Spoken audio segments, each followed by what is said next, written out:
So it was like, I think summertime 2007, and we were kind of like most of our cast were like home for the summer, but I used to stay in school for the summers as well, and plus I had a full-time job, and so I was working in the summers as well.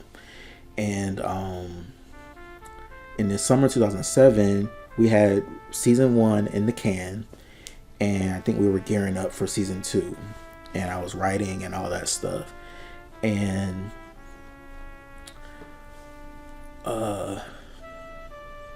me and him, by that time, we had decided that one of the ways that we were going to distribute our series was DVDs. So I had spent this money to get some DVDs printed up and design covers, and we had got these DVDs made, and we were trying to get these DVDs in local like CD stores on consignment.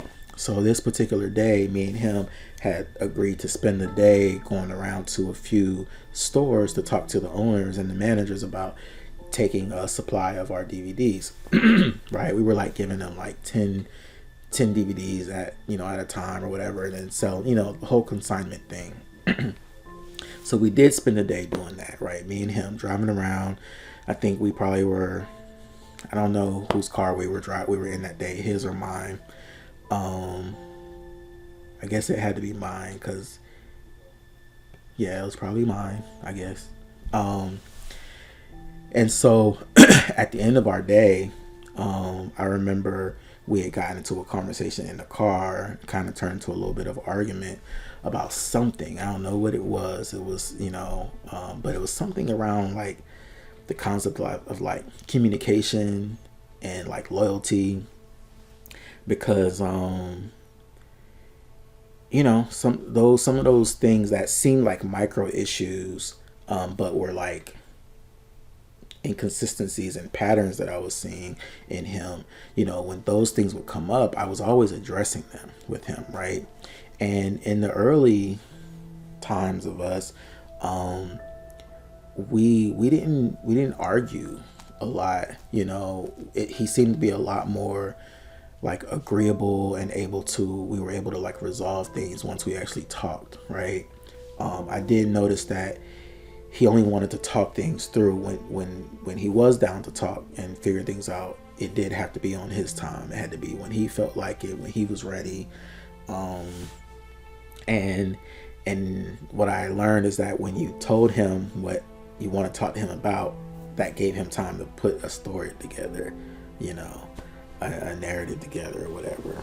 But anyway, so this particular day we got into this argument. We're in the car. We were finishing our day from talking to the owners and the managers of like small independent stores in Tallahassee, and we kept going with the argument, right?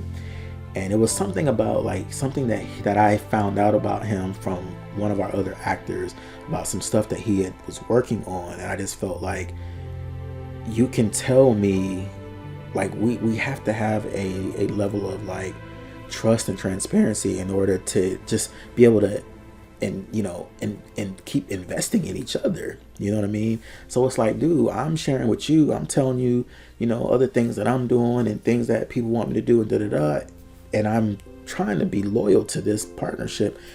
I want to feel like you're doing the same thing. So it was something to that effect, right? The conversation, but he was resisting it, and it turned into an argument. So we get back to where this parking lot where his car was parked, so that we could, part ways. And I remember, the argument was starting to get heated.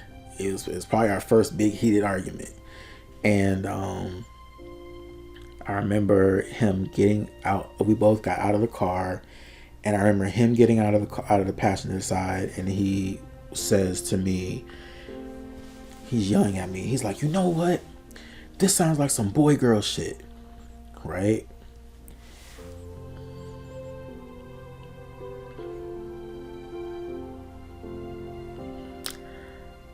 I was very confused by that statement.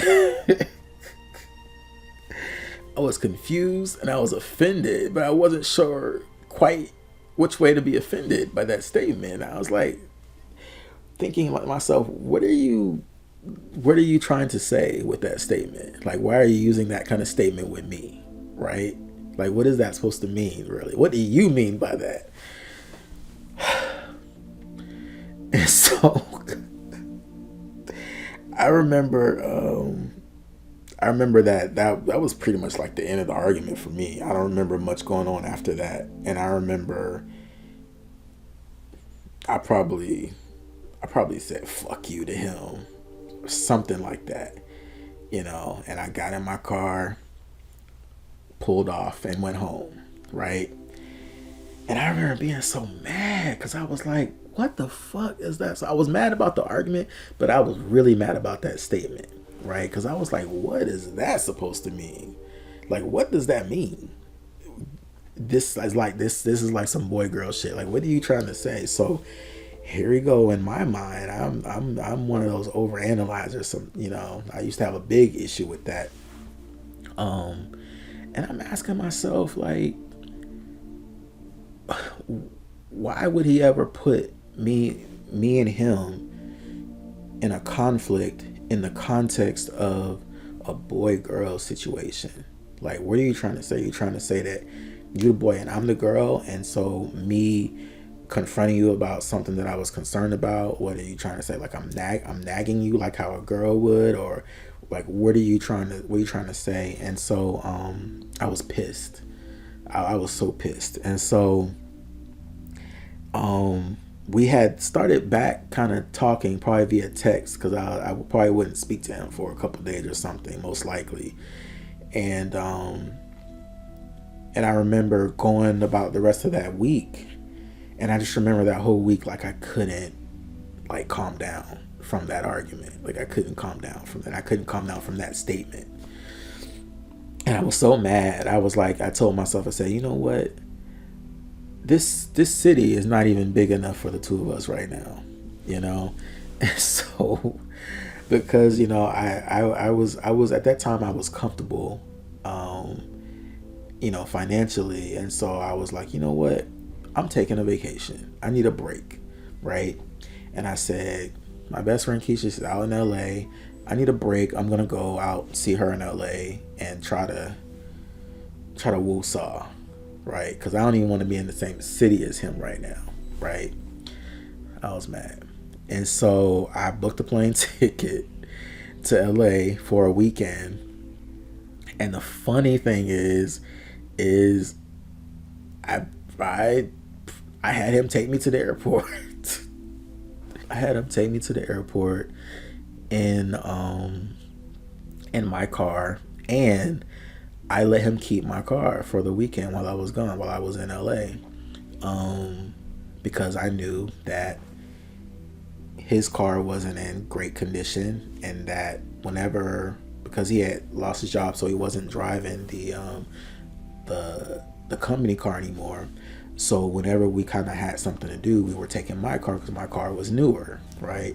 And so because I was going to be out of town, I wasn't going to use my car for the weekend. I was like, well, even though I'm mad at you, you can still use my car while I'm gone, and just take me to the airport and pick me up.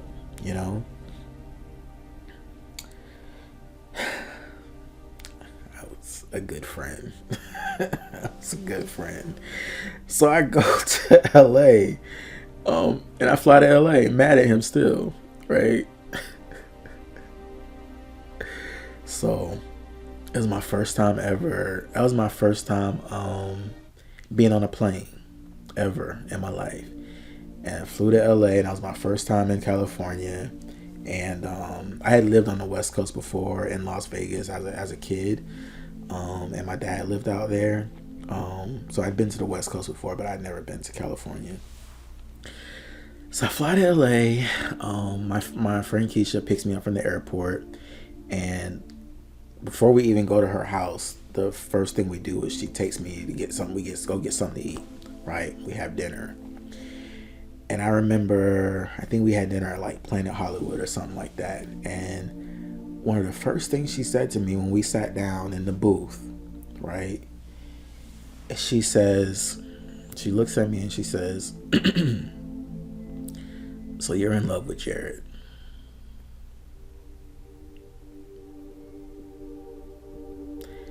And I'm shocked because I was not expecting to hear something like that. And I'm like, what? And she's like, you flew all the way to California because you guys got into an argument. She says, you're in love with them. And I was like, what? I was like, what? I was like, what? I was like, nah, I don't think so. I don't think so. I don't think so. You think so? You know, that floored me. And it honestly is, as dramatic and corny as it sounds, it changed my life from that point forward. I was never the same after that statement. And so I spent the weekend with her, enjoying LA, introducing myself to LA, but also thinking about her take on me and him. And I was just like, is she right? Or is she tripping? Like, and so now it's like I couldn't unhear something like that, you know?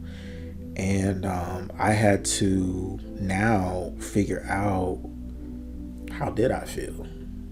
Like, was that how I feel? You know? Or was it something else?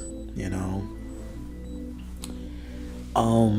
I trusted her opinion. I thought she was a very smart girl. That's why I was happy to have her as a friend. You know, she was somebody that had a little more experience than I did. Well, she had a lot more experience than I did when it came to like romantic relationships and all that kind of stuff. So at the time, I felt like she was credible with, her opinion of what was going on with me. And so I just started to be like, okay, well, maybe something is happening here with me and him that I am not, that conscious of. And I need to be open to,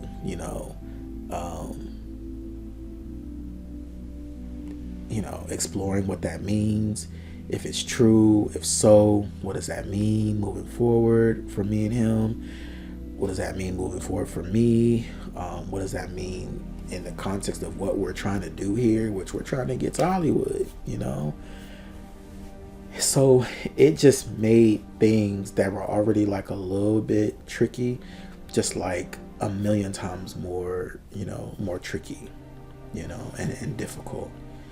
So I remember getting back to Tallahassee after that weekend where I got my first tattoo in LA, my first and only tattoo in LA. And I remember telling myself, like, okay, if this is true and that is my deepest feelings, about him, I was like, I don't want him to know it. I was like, I don't want to change our dynamic. I said, I'm not going to like pursue nothing with him. Like, that's not, I didn't feel like that was an option. I felt like we were already too ingrained in what we were doing. And I felt like our relationship was established already. And I wasn't going to add this component to it. But I think what I didn't realize exactly at that moment, but what I came to realize was that I think he'd already was like dabbling in that energy with me, meaning like I think that there were things that he was already doing purposely, based on whatever his objectives were with me, but I was determined to, like, if that was the truth, I was gonna try to hide it. I wasn't gonna project it. I didn't see him in that way. I didn't like, I knew he was like a handsome guy, and I knew that a lot of girls and even guys thought he was like attractive, and he had this charm that everybody loved, and everybody seemed to like love Jared. He would come around, he would kiss all the girls on the cheek. They always loved it. But I think I maybe had heard like a whisper or two that Jared might be gay or bisexual. One of our actors that I was friends with had told me that he had seen Jared coming out of somebody's house, apartment one night near campus, but I didn't know whether that was substantiated or not, and I also didn't know what that meant. But I didn't see him as that, not consciously. I didn't see, when I looked up, I wasn't like desiring him or even having those kind of thoughts. I wasn't having those kind of thoughts about anybody. Now, I was, in my personal life, I was participating in hookup culture, like I was, with dudes. But I kept it separate from my professional life. And I never saw him. Like there were other people that I, like had some crushes on and stuff, and some people in school that I had crushes on, but Jared wasn't one of those people for me. I saw him as a friend. I saw him as like almost like a brother, because he was always calling me his brother and his bro and all that. And I saw him as a business partner, And so if what Kesha said was true, I was determined to try to hide it, because I didn't want that to complicate our already somewhat complicated dynamic that I was starting to see. And I just didn't know what that was going to mean, So I just told myself, like, be extra careful that you're not projecting it just in case it's true, right? So we start working on this feature film, Victim, and we start filming it. And James Bland was helping us with it as well. He was producing it with us, and he was acting in it. And Jared's girlfriend was playing his love interest, and we were working on that and trying to make another opportunity for ourselves. And at this point in our journey and in my journey, I was tired. I had done a lot in a very short, couple years, 2 or 3 years. I was starting to experience, things like depression, which that was never something that was like actively a part of my life, but I was starting to have those moments. There was like fallouts, and there was always issues going on with the cast, and even my relationships with the cast at times, and losing actors, and there was always just this drama, and it was just starting to kind of burn me out. But I was determined to kind of just keep moving forward, with trying to build this career. And I knew that someday, it's funny because I wasn't thinking about graduation. Like I wasn't thinking about graduation at all. Like I was moving forward. I was in school every semester. My grades were starting to slip at times. Like I dropped Japanese class like twice, 2 or 3 times. Because I couldn't focus. I dropped French once or twice because I couldn't focus, and I then became a dual major. So I took on an extra major, which was political science, and I was moving forward, but I was also failing a couple classes here and there, and I had just kind of let this film life just kind of take over my whole life. I wasn't advancing socially like I probably should have at that age, especially by 2008. I was like 20, like 26, still in school,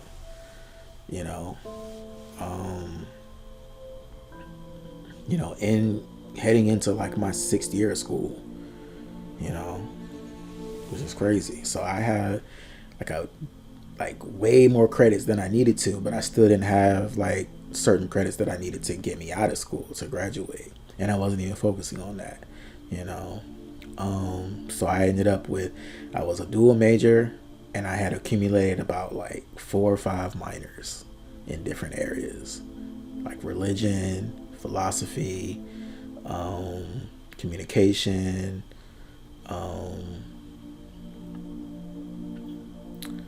a couple other areas, plus my majors. And so then we're filming this project, and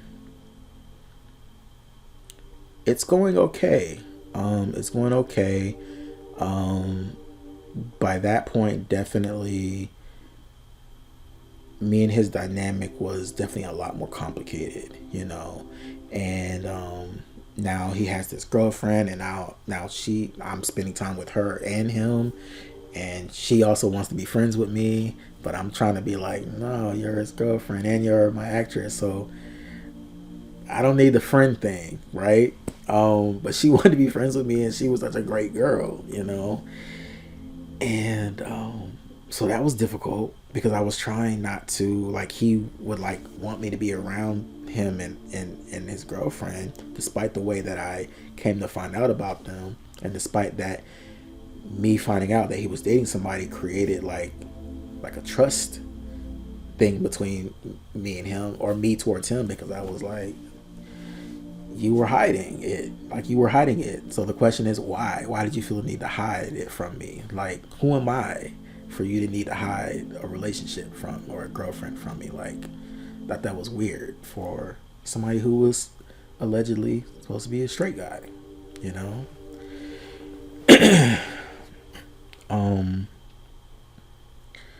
So yeah, I'm spending time with him, and he did open up a lot during this period. Like, he told me a lot about his past relationships. You know, I had found out that I found out very early, after finding out that he was dating this girl that was living with him, that he was also cheating on her. So he told me this out of his mouth, and he described the girls that he was cheating on me. He described how he was having sex with them and what he liked when it came to sex with them. And make sure I'm still in focus. Yeah, he would describe to me like how he had sex with these girls and what he liked sexually, and like he was very like he went from not ever bringing his intimate life into our friendship dynamic and our business relationship, to being very comfortable sharing a lot of that, you know. And then I'm sure I was doing the same thing, because he was now doing it, you know. And that's when I realized that he was a hoe. He was a hoe. He wasn't who he said he was the year prior, when he told me that he was celibate when we were working on our sexual health campaign for MBK. He was actually out here being a hoe. And I had big issues with that, because you know, I came from a family that had deep issues around infidelity. So that's like a trauma thing for me. And it's something that I make character judgments from people who, you know, engage in infidelity. Like, it's a big red flag for me. Even to have people in my life, that's a big red flag, because to me that says a lot about you as a character. It tells me that you have loyalty issues. It tells me you have integrity issues. And why would I want to be friends or in business partnerships with people who have loyalty and integrity issues? Like, why would I hitch my star to that? So he's opening up to me these different things about himself and his background, even more than he ever had. And I'm trying to still be a friend. We're still so enmeshed business-wise. And so, you know, I think I just kind of felt stuck at that point, like stuck in in a situation, stuck filming, stuck being a producing partner to him, and everything that came with that. We'd set so many things in motion that it was hard to stop, and even stop to be able to just clear my head and process everything that was happening. It was difficult to do that. And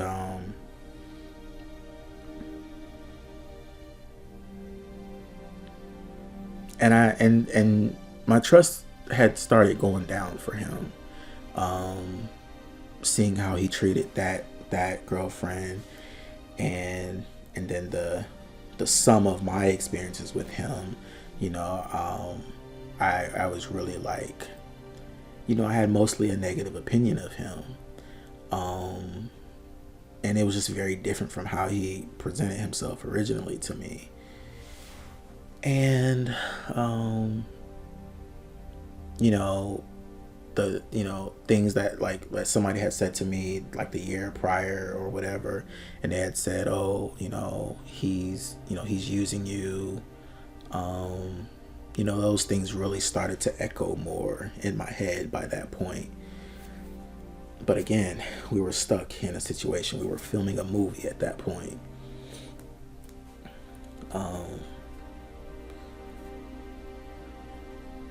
His girlfriend started sharing some stuff about their relationship that, gave me insight to the kind of person he was when he was away from me. And I didn't like what I heard. He was emotionally abusive to her. He was cruel. He wasn't treating her with respect because he was sleeping with all these different people, and then she found out that he was cheating, and then she talked to me about it, and she ends up telling me that the amount of people that he said he cheated with, he had told me it was even more than that. So he was lying to her. He was a liar. And so my theory has always been, if you lie to the person that you're sleeping with, that you're being intimate with, you'll lie to anybody. If you can't be a good person to your partner, the person you're choosing, even though she was unofficial, but he moved her into his house, she was living with him, and it's like, if you can't be a good person to that person, then I don't trust you to be a good person to just me as a friend, and definitely not to me as a business partner, So I was having like some moral difficulties with, my relationship with him and continuing it and what that looked like, it had kind of come to the surface that he wasn't a good guy, that he was actually kind of a terrible guy. So there was a moment where we were filming this movie project where we had like a little break. We had like a day off. And on my day off, I had went to visit a friend who he had introduced me to, a young lady that he had introduced me to maybe like a year or two prior, like 2 years prior, as an actress in the MBK project. And we worked with her, and me and her developed a great relationship. We actually became friends. And she had been, and then she ended up being my, like, kind of like my remote assistant on season 2 of MBK. So she would help me with like getting schedules from the actors and doing call sheets, and she liked doing stuff like that. And so we got really, really cool because of that, And so anyway, we had this day off from doing Victim, and she wanted to me to come by to just catch up because we hadn't been able to catch up for a while. And so I did. I planned to go, hang out with her. And then this particular day, the plan was I was gonna go hang out with her, and Jared was gonna go hang out with some friends of his, and we were supposed to link up later that night to do like a promotional photo shoot for the movie in this park at night. So that was the plan for that day. So I go over to her house, by myself, and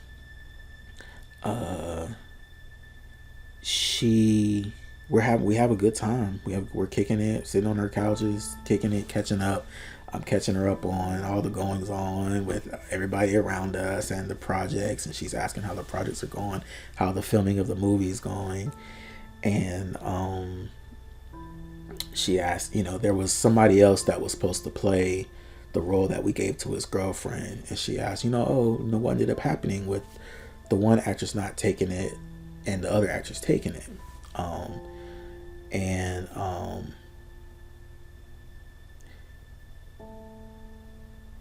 I tell her, I say, we ended up, actually using Jared's girlfriend as that love interest character. And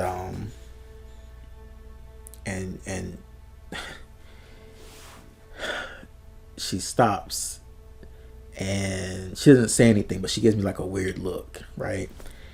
And then I think I had like continued talking, and then I stopped when I looked, and I was like looking at her face like, what's wrong? Like, what's wrong? And she was like, did you say he had a girlfriend? And I was like, yeah, like she lives with him, right? Why did I say that? She goes, he has a girlfriend that lives with him? I'm like, yeah. And she's like, I've been dating Jared. Like, I'm dating him. Like, what do you mean he has a girlfriend? I was just with him on Tuesday. That's what she said. And I'm like,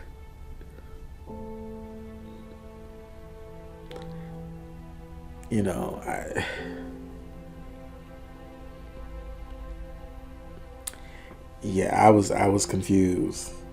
And then she says, I've been dating Jared for like a year. She was like, I thought you knew. I'm like, I don't know that. I don't know that. Like, he's never told me that y'all were dating and that y'all had any that was, the context of y'all's relationship, and so she's like, she's like broken, and she kind of like starts to cry, and it just made me feel so shitty. I've never seen anybody's like heartbreak in front of me, like in front of my face like that. I've never seen it. And so I was like, I felt bad for her, and she kind of explained what she said was so. And I'm like, wow. So like, here I am again, kind of being blindsided by somebody else telling me something about this guy that I should have learned from him. You know what I mean? I'm always finding out stuff about him in a roundabout way. But meanwhile, he's always, pushing me and pressuring me to share and want to learn stuff about me and what I'm doing and how I'm thinking and all that stuff. But he's not doing the same. And I was just like something like broke in me, and I was just tired of it at that point. I got angry. And I remember her telling me, I was like, I'm supposed to meet up with him tonight. I'm supposed to be on set with him tomorrow. Like I was angry, because I just got tired.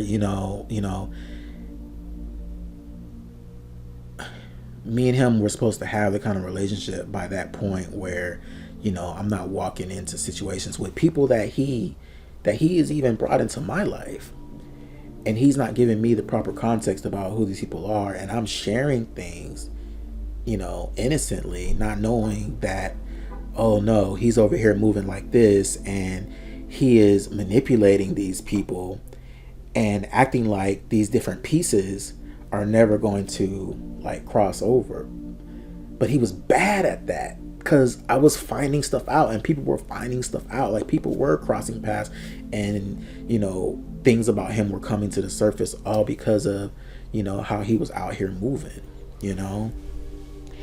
And I had kind of had it at that point. So I am sitting there with her, and I just remember her saying to me, she says, "Don't worry about me. I'll be fine. I don't want this to create an issue between you and him." I remember her saying that to me.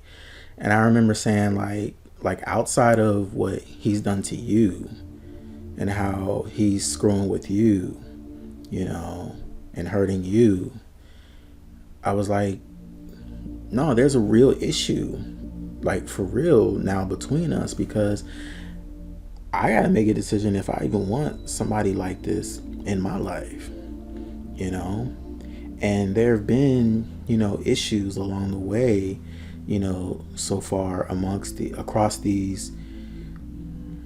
I mean, at that point, it had been about 3 years,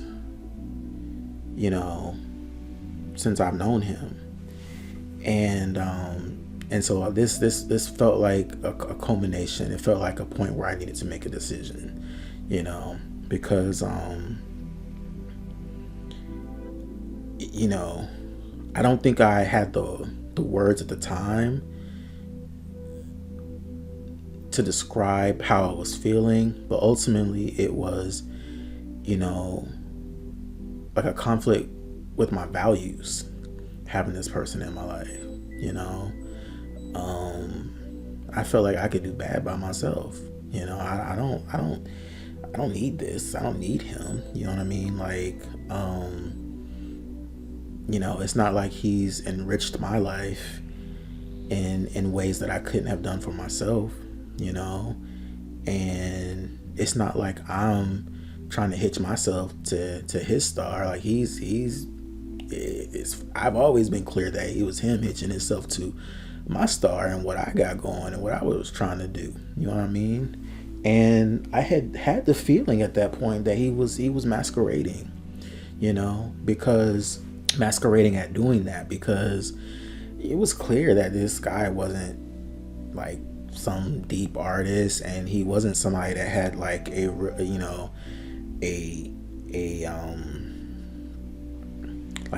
deep natural talent or a deep talent towards acting or anything creative. This was clearly somebody who was trying to get into an industry just because he liked it and wanted to be in it,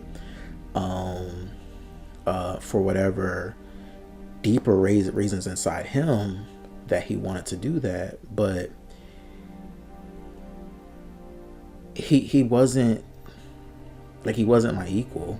He wasn't my equal. Like, he didn't have nowhere near my talent, or what I've come to accept as my genius. He didn't have anywhere near that. He was, harvesting off of mine, and I did know that at that time in 2008 when this happened. And this was actually like summer 2008, like late summer 2008. And I was a second year senior at that time in school.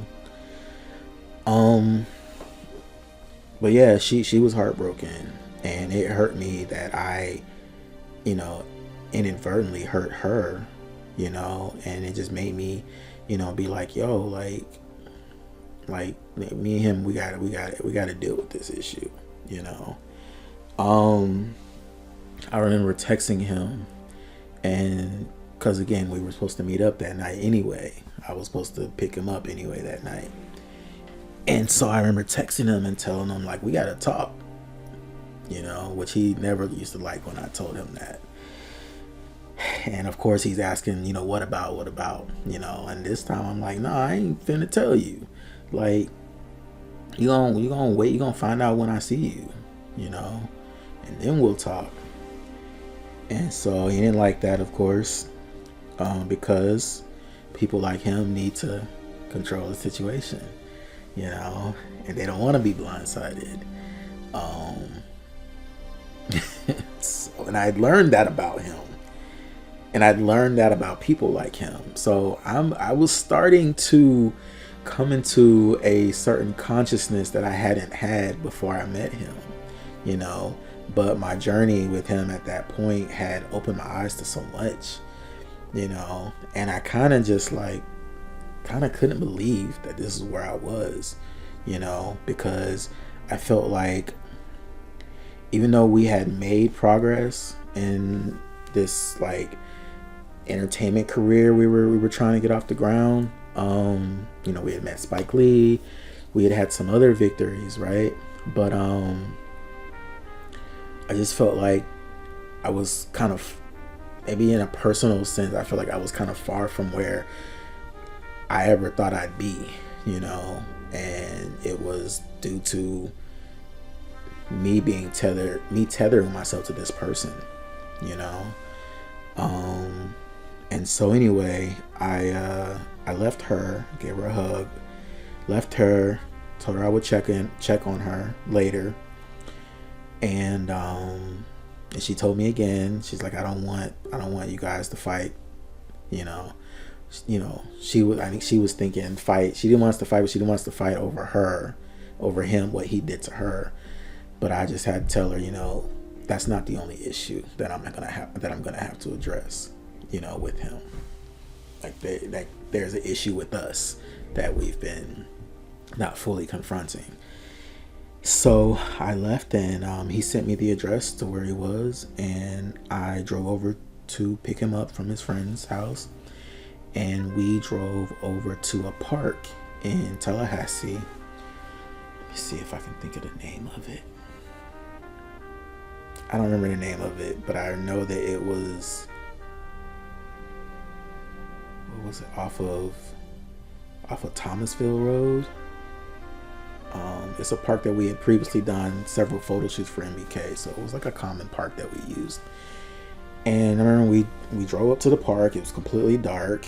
This is like about 9 at night, and I pulled into a parking space, and there's no cars there.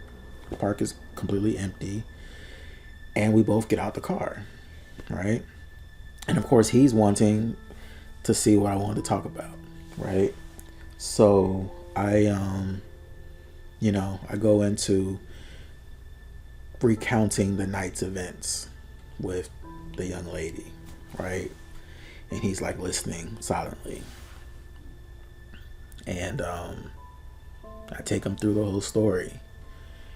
And you know, I get to the end, and that's when he was like, it was settling in. I remember seeing him like nod at seeing kind of, I guess, where I was going, right?